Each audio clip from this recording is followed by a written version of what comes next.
Hello ဒီနေ့က YSL cushion လေးပေါ့နော်သူက Luminous Matte Cushion Foundation လေးကိုB20 ဆိုတဲ့အရောင်လေးပေါ့နော်အဲ့ဒီတစ်ချက်ဆန်းပြခြင်းလို့ပါcushion လေးကတော့အမဲလေးပေါ့နော်ဒါလေးက5 gram လေးပါမီနီလေးပေါ့နော်မီနီလေးဆိုပေမဲ့တော့လုံးဝပေါ့နော် full packaging အတိုင်းပဲပေါ့နော်အရင်မိုက်ပါတယ်အမှန်လေးပါဒါလေးပါမှန်လေးလည်းပါတယ်puff လေးကတော့အဝိုင်းလေးပေါ့နော်မီနီလေးဆိုတော့လေဒီလေးပါဒါလေးက puff လေးပေါ့နော်ဖောက်လိုက်မယ်နော်ဒါလေးကိုဖောက်လိုက်မယ်အမှန်တော့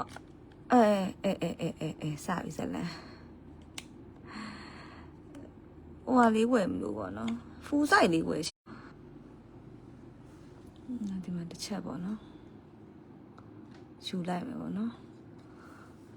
ဒီမှာပါကူရှင်တော့ထုံးစံတိုင်းပြီးဒီမှာပတ်တစ်ချက်ကတ်လိုက်မယ်လက်မှာတစ်ချက်ဆန်းပြမယ်နော်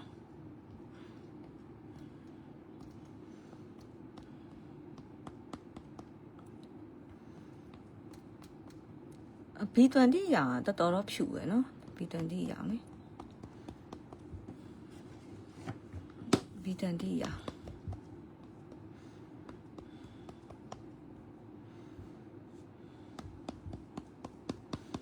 အဲ့တော့ဘာရောင်ယူရင်ကောင်းမလဲမသိဘူးပေါ့နော် full size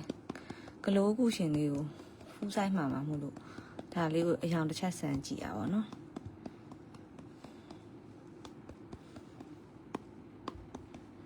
တော့ B20 ဆိုပေမဲ့တော်တော်ဖြူပါတယ်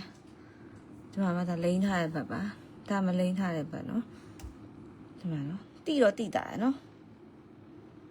B20 လေးอ่ะ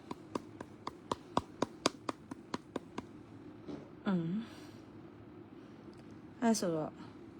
B20 ပဲယူရမလားမသိဘူး B20 အောင်တော်တော်လေးကိုဖွေးနေပါတယ် B20 လေးက B20 ကဆိုးဖြူဖြစ်နေပါတယ် B20 လေးတောင်မှာ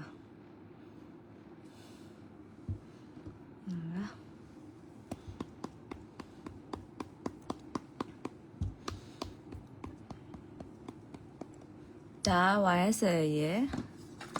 ဒါလေးပေါ့နော်ဒါလေးပါ Luminous Matte Cushion Foundation ရဲ့အရောင်လေးကိုပြချင်တာပါဒါလေးပါဒါလိမ့်ထားတဲ့ဘက်ပါဒါမလိမ့်ထားတဲ့ဘက်ပါတော်တော်ကောင်းတယ်နော်ကျေးဇူးပါတာ